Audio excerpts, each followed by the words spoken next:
Exactement. Et attention, je vais vous dire quand vous êtes en direct. Vous êtes en direct, là, je vérifie que je ne dise pas de bêtises. Alors, hold up.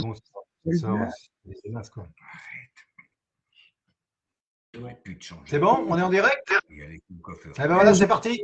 Ça y est, c'est parti, go. Eh bien, bonsoir à tous. Bonsoir à tous. Un immense merci, David Pliquet. Merci, Christian Perron, Louis Fouché. On attend certainement Xavier Hazelberg, donc on vous connaît. Docteur Louis Fouché, voilà, anesthésiste réanimateur, qui est l'un des participants de Hold Up, dans la version définitive. Christian Perron, qu'on ne présente plus. David Pliquet, qui est également, on va dire, l'expert numérique, la personne qui nous parle justement de toutes ces sociétés numériques qui ont grandi en bourse à la faveur de cette fameuse Covid-19. J'ai tenu à vous inviter pour avoir un petit peu votre retour sur ce film qu'on vient de voir. Et je voudrais un petit peu, tour à tour, qu'est-ce que vous retenez? Alors, je sais que Louis, malheureusement, tu n'as pas pu voir ce film, mais c'est pour ça que je vais commencer comme ça, tu entendras les réactions des uns et des autres, ça sera intéressant. D'abord, Christian, parce que, en fait… Une seconde, faut que j'aille chercher commencer, là, il faut que j'aille chercher mon transformateur parce que l'ordinateur n'a plus de batterie. Très bien, on t'attend. Non, mais vous pouvez commencer entre… J'arrive. Hein, on attend. David, ton impression, toi qui en fait a été relativement épargné par toutes les critiques à la sortie de Hold Up, moi j'ai noté plein de choses hein, dans ce qui a été dit. Qu'est-ce que ta première réaction par rapport à ce film? Donc il y avait deux parties. La première partie qui était consacrée en quelque sorte, non pas à Hold Up, mais on va dire au complotisme d'une façon générale. Toi, comment tu l'as perçu à la fois en tant que participant à Hold Up, mais aussi d'une façon plus générale en tant que simple spectateur? Est-ce que tu as trouvé ce film honnête, déjà? Juste. Alors, Pierre, je dois t'avouer que tu m'as fait faire un effort particulier parce que ça fait plusieurs mois, voire années que je n'ai pas regardé la télévision. Donc voilà, j'ai rallumé le poste ce soir. Et la télévision, en fait, a quand même bien changé, manifestement. J'ai été assez surpris en fait par le traitement de l'information. J'ai été surpris par ce qui avait été critiqué à Hold Up en fait, dans lequel il disait que tu avais exprimé une opinion sans contradiction. C'était manifestement le cas sur ce traitement. Et j'ai été vraiment très surpris par l'amalgame en fait grossier. Qui en fait a tenu sur l'heure complète, première demi-heure où on a parlé de Hold Up, mais on a plutôt parlé de ce qu'était la sphère complotiste en fait. On n'a pas vraiment parlé du sujet Covid en profondeur. Et puis la deuxième demi-heure où on parlait de Thierry Casasnovas en fait, et où les amalgames ont été aussi très marqués. À la limite, ils sont relativement schématiques et graves. Voilà. Ils sont graves parce que on associe Hold Up dès le début du reportage aux Gilets jaunes, en considérant que les Gilets jaunes sont une phase ou une sphère de la société qui est très sensible aux arguments non établis, enfin je sais même pas comment le dire d'ailleurs, mais comme une caisse de résonance de ce qui est dénommé comme fake news maintenant. Bon, voilà. Et en fait, donc, par effet de calendrier, les réalisateurs enchaînent cet épisode des Gilets jaunes à une phase épidémique qui donne naissance à un film qui s'appelle Hold Up. Et donc là, il y a un amalgame assez complet. On enchaîne assez vite avec, et je le mets en même temps parce que le traitement me paraissait tellement schématique qu'il est important d'en parler, avec Thierry Casasnovas, en fait, qui a un parcours particulier en santé. Et là, on va enchaîner avec deux personnalités qu'on vient coller un peu sur cette heure d'émission. Alain Soral. Alors là, j'avoue que c'est le couronnement. Et Dieudonné. Voilà. Donc en fait, si on fait un amalgame complet, Hold Up est associé à une dérive égalité réconciliation du côté de Soral, qu'on appelle national-socialiste dans le reportage, et Dieudonné. Voilà. Bon, donc je m'y retrouve pas en fait. Je m'y retrouve pas du tout. Sans doute un petit peu partisan, bien sûr, parce que Pierre, tu sais que ce film, voilà, j'ai défendu ma position à l'intérieur. Je pense qu'elle est équilibrée. Je pense qu'elle définit des choses qui sont des choses importantes pour le virage de la société et de société que nous sommes en train de prendre. Et très clairement, cet amalgame est assez édifiant. Voilà ce que je dois dire. Christian, merci David. Christian, ta réaction? Tu as regardé ce film? Oui. Moi, j'ai pissé de rire parce que ça m'a beaucoup rassuré. Et c'était tellement nul que ça va te faire de la pub, mais il n'avait strictement aucun argument. Complotiste, mais ils n'avaient que dalle à avancer. Et puis après, la deuxième partie du film sur le gars que je ne connaissais même pas, qui est soi-disant le gourou du Lyme. Pourtant, ça fait 25 ans que je fais la maladie de Lyme. Je ne connaissais pas ce monsieur Casasnovas qui guérit tout avec des jus de fruits. Mettre autant d'importance dans ce gars-là que dans l'histoire de la Covid et de ton film, c'est complètement les ridiculiser, quoi. Moi, je suis extrêmement rassuré en ayant vu ce film. J'étais un peu inquiet. Je pensais que ça allait être du sérieux avec du lourd. Ils n'ont donné strictement aucun argument scientifique. Moi, c'est ma conviction. Après, je pourrais rentrer dans les détails que j'ai un petit peu notés, mais pour mon impression générale, quand j'ai vu ça, j'ai dit ouf, c'est un film de con. Non, mais ceci dit, c'est vrai que moi, je me suis dit, c'est bon, on va apprendre des choses, quoi. Ils ont dû creuser certainement la question sur l'origine du virus, mais il n'y avait rien, quoi.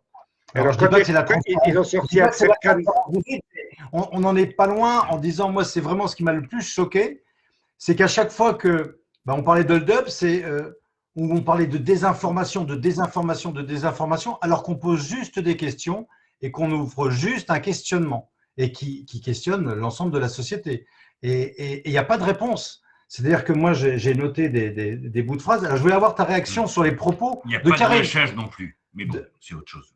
Attends, je voulais avoir ta réaction sur Karine Lacombe, qui est très présente dans le film et à un moment donné, j'ai noté, quand elle dit au début, on était dans une ambiance de fin du monde. Voilà, avec une atmosphère angoissante. Mais pourquoi? Elle vient d'où cette atmosphère angoissante? Cette ambiance de fin du monde, Karine, qui l'a mis sur les plateaux TV pendant 6 mois? Et elle semblait reprocher à cette ambiance angoissante de fin du monde à ceux qui se posaient des questions, justement. Parce qu'en disant, attendez, nous, en parlant des rassuristes, dont tu fais partie, cher professeur Perron, donc j'ai trouvé pas mal d'anachronismes dans les propos à la fois de Karine Lacombe, cet amalgame qui était vraiment tellement énorme qu'on se disait, mais ok, mais donne-moi des faits, quoi. Je m'attendais vraiment à ce qu'il y ait des nouveaux faits dans ce film. Non, mais il n'y avait rien.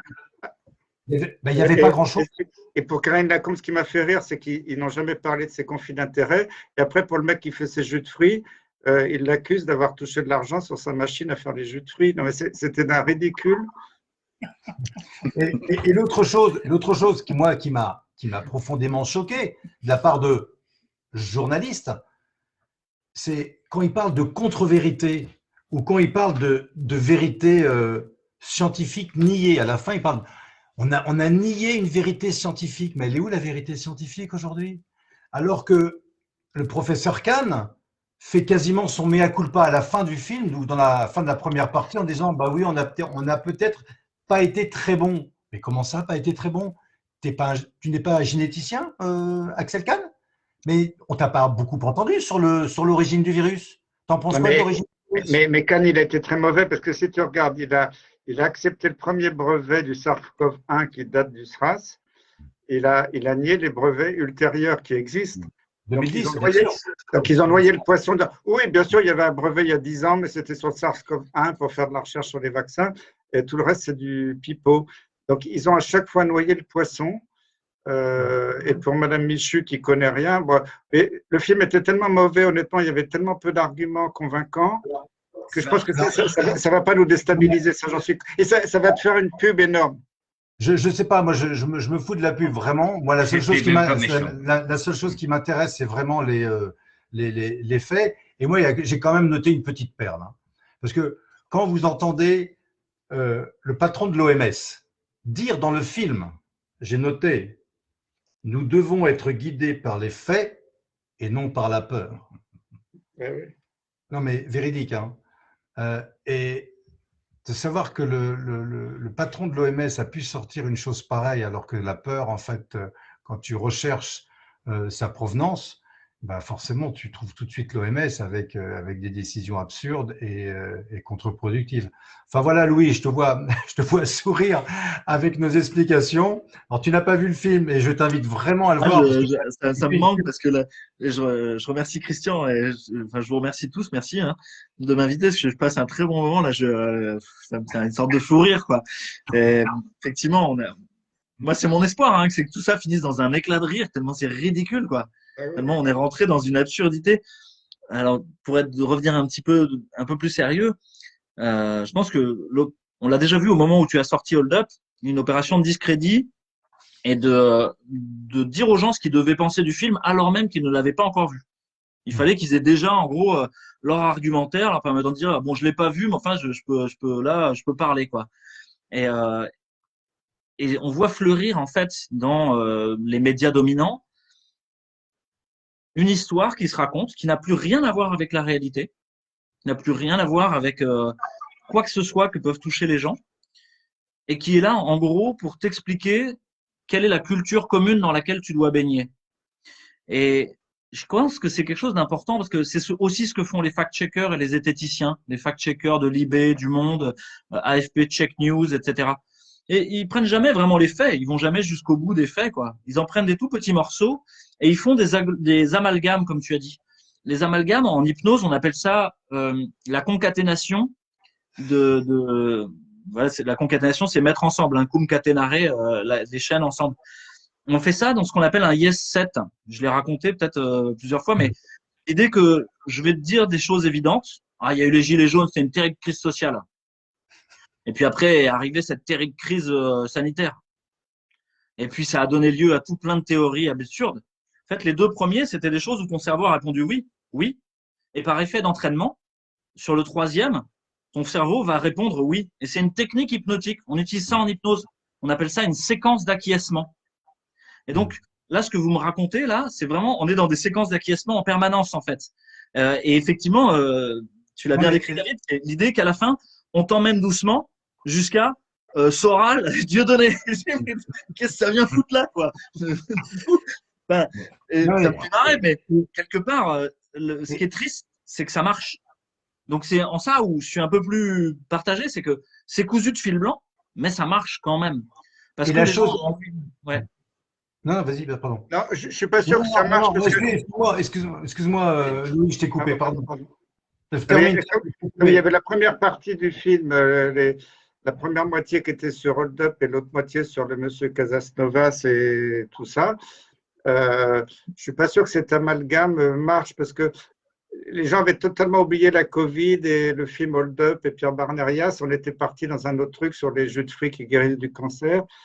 Même s'il y a eu un tout petit retour sur la Covid à la fin, que tout ce délire sur Casasnovas et tout ça et tout ce qui était autour, les gens avaient totalement oublié que ça avait affaire avec la Covid quand on suit le film qui est très long. Donc, je ne pense pas que les gens fassent l'amalgame. Parce que toutes ces histoires de l'extrême droite, de tout ça, c'est venu à la fin de Dieudonné.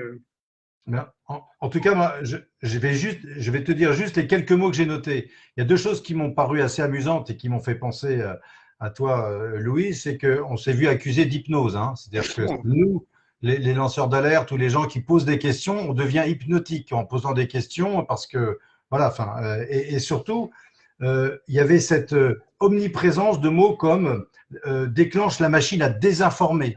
Donc, en fait, de poser une question qui ne va peut-être pas dans le rouage, bon rouage, de dire tiens, peut-être quoi, oui, peut-être oui, et ça fera peut-être poser la question. Non, on désinforme. Mais pour désinformer, il faut qu'il y ait une information. Au lieu de dire non, c'est une nouvelle information, qu'en pensez-vous? On va creuser. Là, il n'y avait rien. La violence de la désinformation. J'ai noté voilà, qu'il y avait une violence invisible. On a parlé de YouTube, de super diffuseurs.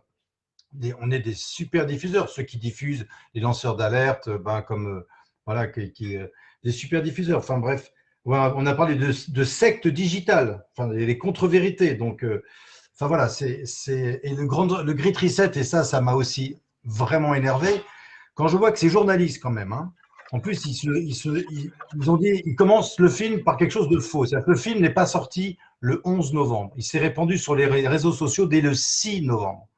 Donc vraiment 5 jours avant la sortie officielle. C'est pour ça que les journalistes n'avaient qu'à se baisser et que ça a été vraiment, voilà, ça a été une tragédie pour nous parce que c'était une copie de travail et ils ont encore ressorti un extrait que j'avais mis dans le générique de fin pour dire que le Grand Reset était à l'origine de, voilà, c'était le Grand Reset qui avait causé cette maladie. Enfin bref, parce que j'avais cité une lettre d'annonce du nonce apostolique du Vatican aux États-Unis. Voilà, qui est une lettre que j'avais remplacée dans la version définitive. Donc, ils se sont encore appuyés sur une copie de travail qui a été piratée pour étayer une information qui n'était pas donnée dans le film. Mais à chaque fois, c'était Pierre Barnerias dit que. Alors, Pierre Barnerias, il dit rien du tout. Pierre Barnerias, il est juste, il donne les paroles, il est juste en train de chercher et en train d'essayer de répondre à des questions que tout le monde se pose. Voilà, pardon, j'étais un petit peu long. Mais voilà, c'est vrai que Pierre, au sujet du Grid Reset, c'est important parce que c'est pas un mot que tu as inventé, c'est pas un mot que nous avons inventé, c'est même un mot que nous ne connaissions pas et c'est un sujet qu'on ne connaissait pas. Je répète souvent que ce Grid Reset. Pardon, Pierre? C'est même un bouquin, quoi. C'est même le titre d'un bouquin qui existe, quoi. Ouais, écrit par celui qui organise le Forum mondial sur lequel on retrouve ce terme-là, ce sujet-là. Et en fait, l'amalgame des sujets autour du Great Reset est réellement fait par le site internet sur lequel on trouvait. Parce que depuis que ça a été une explosion, en fait, cette page a disparu du site. Depuis que ça a été une critique, la page sur le Grid Reset a disparu du site sur le Forum économique mondial. Mais malgré tout, je l'ai devant les yeux parce que Internet aujourd'hui a une mémoire. Alors c'est dommage, hein, les sites Internet n'en ont pas, mais Internet a une mémoire. Et quand je vois, sur le Grid Reset, Covid-19, 5G, Internet Governance, Development of Finance, Smart City et autres sujets, je suis obligé de dire que l'amalgame, il n'est pas fait par Hold Up, le film, il est fait par les éditeurs de cette page. Et puis moi j'avais pris Covid-19 sur l'autre sujet, et puis là je retrouve Digital Identity, en fait c'est clairement marqué. Alors cette page là, Covid-19, elle n'a pas disparu. Faudra peut-être attendre quelques semaines. Et en fait, moi j'ai vraiment une interrogation parce que ça avait été les premiers intervenants à sortir mais du bois dès la sortie du film, et je les revois dans ces reportages et je les vois souvent comme des acteurs positionnés dans un langage unique. C'est Tristan Mendès France, que je ne connaissais pas avant la sortie du film, maintenant je le connais très très bien, et puis l'autre c'est Rudi Rodstadt, que je vois mais systématiquement dans les reportages concernant ces sujets. Ils ne peuvent pas être contredits, on ne peut pas rentrer sur leur profondeur. Moi, je voudrais savoir un peu qui est Tristan Mendès France, hormis le petit-fils d'eux, et je voudrais bien savoir qui est Rudi Rodstadt et comment, en fait, cette personne est l'unique garant de la protection contre ce qu'on appelle le complotisme et ce que l'on pourrait nous tourner comme étant un débat d'idées, d'ailleurs. Et ce débat d'idées, il est fondamental. Et ce débat d'idées, il passe même par la notion de production de ce reportage qui passe sur France 5. Tu connais très très bien le monde de la production. C'est pas France 5 qui a produit ce reportage. Il a été acheté par France 5 et il a été acheté par une société de production qui s'appelle Together Production. Voilà. Et le leader s'appelle Renaud Levanquim. Moi, ça m'intéresse, ce Renaud Levanquim, il m'intéresse beaucoup. Il m'intéresse dans le sens où c'est le créateur de Brut, donc ce fameux réseau. Financé par Niel. Média, Financé par Niel, Brut, non? Eh ben, Brut a été financé par Niel au départ et il y a une levée de fonds en 2018 de 10 millions d'euros dans lequel Niel est l'un des premiers participants. Donc l'indépendance du média sur lequel on retrouve Rémi Buisine dans le reportage. Mais attends, le gars, il est à la fois acteur et joueur. Bah, attendez, il faut le savoir, c'est ça l'enquête. Et donc, à un moment donné, le journalisme et les journalistes indépendants, le journaliste qui fait son boulot, il doit sortir ça. Et puis, il doit sortir comment aller plus loin. Parce que si Brut a été financé par par Niel et que Brut reçoit en tout fracas notre président Macron, non mais attends, il est chez lui. Donc le journaliste ne va pas pouvoir lui poser les questions qu'il a réellement envie de lui poser. Et donc il le met en porte-à-faux. Et il le met en porte-à-faux entre finalement ce qui a été décrit, les gilets jaunes que Rémi Buisine avait parfaitement couverts, et un président Macron qui est son donneur d'ordre. Donc ça pose question. Qui sont les comploteurs à ce moment-là? Où sont les journalistes à ce moment-là? Qui dénoncent ce type de conflit d'intérêts? Louis parle beaucoup de conflit d'intérêts.